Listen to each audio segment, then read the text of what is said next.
Budget के बारे में जो मैंने कहा कि इतना जो भी प्रयास सरकार ने किया है, यह उत्तर प्रदेश की अर्थव्यवस्था को, जो अर्थव्यवस्था कभी पिछली सरकारों की उपेक्षा के कारण जो उत्तर प्रदेश केवल एक लेबर फोर्स बनकर के रह गई थी, आज वह उत्तर प्रदेश देश की इकोनॉमिक फोर्स बनकर के उभरे,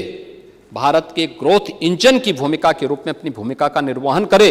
इस दिशा से सरकार ने व्यवस्था आगे बढ़ाई है। और इन्हीं सब बात को लेकर के $1 ट्रिलियन की इकोनॉमी को बनाने के लिए हम लोगों ने, इस सरकार ने आज ये व्यवस्था आगे बढ़ाई है। और मुझे बताते हुए प्रसन्नता है कि सरकार ने जो कदम आगे बढ़ाए थे, आज उसका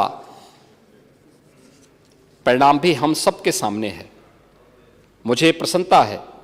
कि ये उत्तर प्रदेश में ऐसा नहीं कि उत्तर प्रदेश में पोटेंशियल की कमी पहले रही हो, क्षमता पहले भी थी, प्रतिभा से संपन्न युवा पहले भी थे। उत्तर प्रदेश के युवा हो, किसान हो, महिला हो या समाज के किसी भी तबके के व्यक्ति के मन में पहले भी आकांक्षा थी, लेकिन राजनीतिक इच्छा शक्ति की जिस जिजीविषा की आवश्यकता होनी चाहिए थी, उसकी कमी थी, वह सोच नहीं थी और वह विजन नहीं था, और यही कर्महीनता थी जिसके कारण उत्तर प्रदेश एक नीतिगत जड़ता का शिकार हो गया था, बीमारू राज्य हो गया था, पहचान के संकट से गुजर रहा था। विकास तो यहां पे प्राथमिकता थी ही नहीं। वेलफेयर की स्कीम गरीब को मिले, गांव को मिले, कमजोर को मिले, वंचित को मिले, ये कहीं प्राथमिकता नहीं थी। जब स्वयं का हित महत्वपूर्ण हो जाता है तो परमार्थ की बात नहीं हो सकती। परमार्थ की बात करने के लिए स्वयं के हित से उभरना पड़ेगा और उस स्व को ढूंढना पड़ेगा, अन्य की पीड़ा के साथ अपनी संवेदना को जोड़ना पड़ेगा। और यह हम सब ने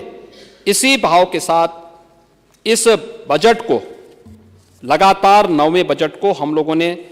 इस माननीय सदन के सामने प्रस्तुत किया है। और इस बजट को प्रस्तुत करते हुए मुझे ये बातें याद आ रही हैं कि वास्तव में आप लोग दुष्प्रचार खूब करिए, खूब हो हल्ला करिए, शब्दों की मर्यादाओं की सीमाओं को भी लांघिए, लेकिन जनता जनार्दन आपको और आपके इस चीर हरण के दृश्य को भी देख रही है।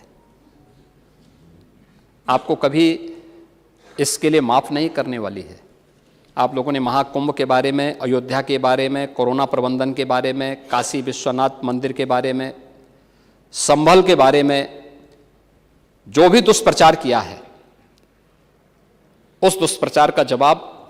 प्रदेश की जनता जनार्दन दे रही है। अभी 10 उपचुनाव में दिए हैं, आने वाले समय में भी देने, हाँ दी है ना, उसी का परिणाम था ये, आने वाले समय में भी देंगे। और इसीलिए मैं आपसे केवल मैं अंत में एक बात कहना चाहूँगा, जो अटल जी की एक पंक्ति है, किंतु अपना ध्येय यात्रा में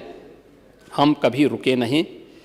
किसी चुनौती के सम्मुख कभी झुके नहीं, कभी झुके नहीं। और ये सरकार इसी ध्येय के साथ बिना रुके, बिना डिगे, बिना झुके, लोक कल्याण के लिए, वंचित को वरीयता देते हुए उत्तर प्रदेश की इकोनॉमी को $1 ट्रिलियन की इकोनॉमी बनाने की दिशा में किए जाने वाले प्रयासों की दिशा में इस बजट को लेके आई है।